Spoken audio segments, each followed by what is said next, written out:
कृपया करके बैठिए। श्रीमती रेखा गुप्ता जी जिंदाबाद जिंदाबाद जिंदाबाद। मैं आप सबको हृदय की गहराई से बहुत बधाई देती हूँ। वर्षों बाद दिल्ली के इतिहास से ऐसे ऐसे काले अध्यायों को हटाया जा रहा है जिसके कारण से वर्षों से दिल्ली की जनता पीड़ित थी, इतनी बुरी स्थिति में थी, चीजों को ऐसे उलझा रखा था कि आज तक चाहे वो कांग्रेस की सरकार रही, भाई केंद्र में और राज्य में तो कांग्रेस की भी सरकार इकट्ठे रही, परंतु उन्होंने कभी इस प्रकार के विषयों को सुलझाने की कोशिश नहीं करी। तेरा मेरा, मेरी पावर तेरी पावर, ये सब चलता रहा। मैं आज आप सबको ये बताते हुए मुझे इतना हर्ष महसूस होता है कि मैं कितनी सौभाग्यशाली हूं कि दिल्ली की मुख्यमंत्री का दायित्व सौंपने के साथ साथ मेरे नेतृत्व ने मुझे विश्वास भी सौंपा, और जो भी विषय मैं जब भी अपने नेतृत्व के पास, आदरणीय नरेंद्र मोदी जी हमारे देश के प्रधानमंत्री, उनके पास आदरणीय अमित शाह जी हमारे गृह मंत्री, उनके पास लेकर के जाती हूँ दिल्ली की जनता के हित में, वो सहर्ष उसको स्वीकारते हैं और तुरंत उसे इंप्लीमेंट करते हैं। मैं सौभाग्यशाली हूं कि दिल्ली के 7 सांसद दिन रात मेरी एक आवाज के साथ मुझे खड़े हुए दिखाई देते हैं और ऐसा लगता है कि प्रगति की गति 7 गुना ज्यादा हो गई। कभी फर्क महसूस नहीं होता, एक ध्येय एक मिशन के साथ सब काम कर रहे हैं। मैं सौभाग्यशाली हूं कि आदरणीय प्रधानमंत्री जी ने मुझे जो 6 मंत्री दिए वो ऐसे हैं कि आधी रात भी मैं किसी को कह दूं कि ये काम होना है तो वो काम हो करके रहता है। इतनी सुंदर टीम। मैं सौभाग्यशाली हूं कि पार्टी नेतृत्व कदम से कदम मिला करके, हमारे प्रदेश अध्यक्ष वीरेंद्र सचदेवा जी, हमारी पूरी भारतीय जनता पार्टी की टीम कदम से कदम मिला करके दिल्ली की जनता के दुखों को खत्म करने में लगी है।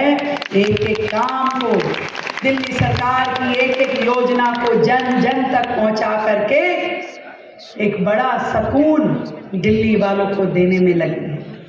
मैं सौभाग्यशाली हूं कि मेरे सभी विधायकगण अपनी अपनी विधानसभा को मेरा क्षेत्र, मेरा कुरुक्षेत्र मान के कभी नाली पे, कभी सड़क पे, कभी पार्कों में एक एक काम को पूरी शिद्दत के साथ ऐसे करवा रहे हैं जिसके कारण से दिल्ली का चेहरा बदलता हुआ नजर आ रहा है।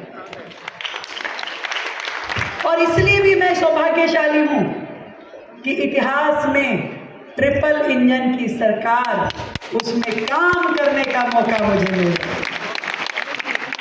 निर्णय चाहे नीचे से ऊपर जाए कि निगम वालों को कुछ चाहिए वो दिल्ली सरकार को बोले, दिल्ली सरकार को कुछ चाहिए केंद्र सरकार को बोले, कोई बाधा नहीं आती। और ऐसे ही ऊपर से कोई आदेश आता केंद्र से दिल्ली को, दिल्ली से निगम को, कोई उसमें रोड़े नहीं अटकाता। निस्वार्थ भाव से दिल्ली की जनता के हित में क्या है, केवल और केवल उसी विजन के साथ दिल्ली में आज काम हो रहा है। इस बात की मुझे खुशी है, ये सोच के मैं अपने आप को सौभाग्यशाली मानती हूँ। निर्णय कोई आसान नहीं था। मैं जब आदरणीय गृह मंत्री जी से मिली, मैंने कहा सर, अनेकों राउंड की मीटिंग्स हमने की, और कुछ ऐसी समस्याएं हैं, मल्टीपलिसिटी ऑफ एजेंसीज के कारण से दिल्ली में व्यापार को बहुत दिक्कत हो रही है। और मैं बता नहीं सकती, जो निर्णय वर्षों में कभी किसी ने लेने की हिम्मत नहीं करी, उन्हें सेकंड्स में हमारे गृह मंत्री जी ने मेरे को करके मेरे हाथ में दे दिया, सेकंड्स में। तो बताइए, दिल्ली को डबल इंजन की सरकार का लाभ मिल रहा है कि नहीं मिल रहा? मिल रहा है। और इसी तरीके से जो कटुता पहले सरकारों में दिखती थी, कोसने का, गाली देने का, निकम्मेपन का, अभद्र व्यवहार करने का, आज जब मंच पे इतना बड़ा मंच सजता है और ट्रिपल इंजन की सरकार बैठ के हंसती बोलती है और दिल्ली के हित में निर्णय लिखती है, तो बताइए अच्छा लगता है कि नहीं लगता? ये आपके द्वारा दी हुई ताकत है, जो एक विजन के साथ मिशन मोड पे लगातार काम कर रही है। जिस तरीके से लाइसेंसिंग प्रक्रिया को और सुलभ और इजी करने के लिए काम हो रहा है, ईज ऑफ डूइंग बिजनेस पे काम हो रहा है। आज जो 3 कानून, आपराधिक कानून जो 1 जुलाई 2024 को देश में लागू हुए, दिल्ली में उनको पूरी तरीके से इम्प्लीमेंट कर दिया गया है। आज उसकी हम वर्षगांठ मना करके आ रहे हैं। एक एक काम, सही कह रहे हैं आप, सुबह से लेके रात तक दिल्ली सरकार केवल इस ध्येय के साथ में कि दिल्ली को कैसे बेहतर माहौल दे, कैसे सुविधाजनक व्यापार हो, एक एक विषय पे घंटों घंटों विचार मंथन करके हर रोज कोई ना कोई एक अच्छा निर्णय दिल्ली के हित में लिया जा रहा है।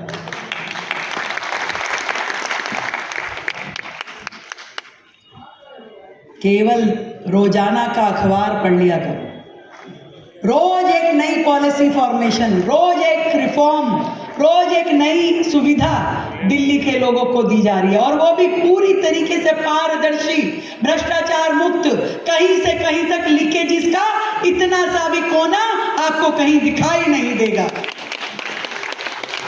रेखा गुप्ता। और जिस तरीके से आपने कावड़ की बात करी प्रवीण जी, पहले सरकारों में क्या होता था? सबसे बड़ा भ्रष्टाचार का अड्डा ये धार्मिक संस्थाओं को सुविधा देने के नाम का होता था। करोड़ों रुपए सरकार से निकलते थे पर नीचे जनता तक पहुंच नहीं पाते थे, किसकी जेब में जाते थे, ये बहुत बड़ी जांच का विषय है। धार्मिक आयोजनों में भी काम की नहीं दाम की चिंता करती थी सरकार। पहली बार ऐसी सरकार आई है जो केवल और केवल ये सोचती है, जो मोदी जी का विजन है कि यदि सरकार की जेब में से 100 रुपए जा रहे हैं तो 100 के 100 पूरी तरीके से जनता तक पहुंचने चाहिए, कोई एक पैसा भी बीच में से लेने की हिमाकत ना करे। सारी योजनाओं को पूरे पारदर्शी तरीके से लेके आया जा रहा है। हर प्रकार से जो सरकार काम कर रही है, एक एक पॉलिसी। अभी एक और खुशखबरी देती हूँ, फैक्ट्री वाले, फैक्ट्री लाइसेंसिंग की प्रक्रिया से बहुत जल्द हम एमसीडी को हटाने वाले हैं।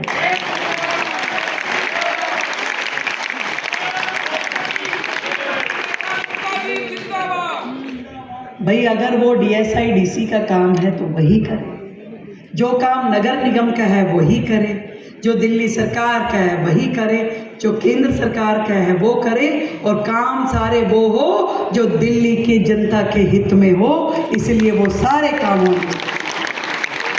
छोटी छोटी चीजों के लिए दिल्ली परेशान थी, मतलब पेड़ की टहनी भी अगर काटनी हो, वो चाहे पेड़ गिर जाए किसी के सर पे, गाड़ियां टूट जाए, भूकंप आ जाए, पेड़ की टहनी नहीं कटेगी जनाब।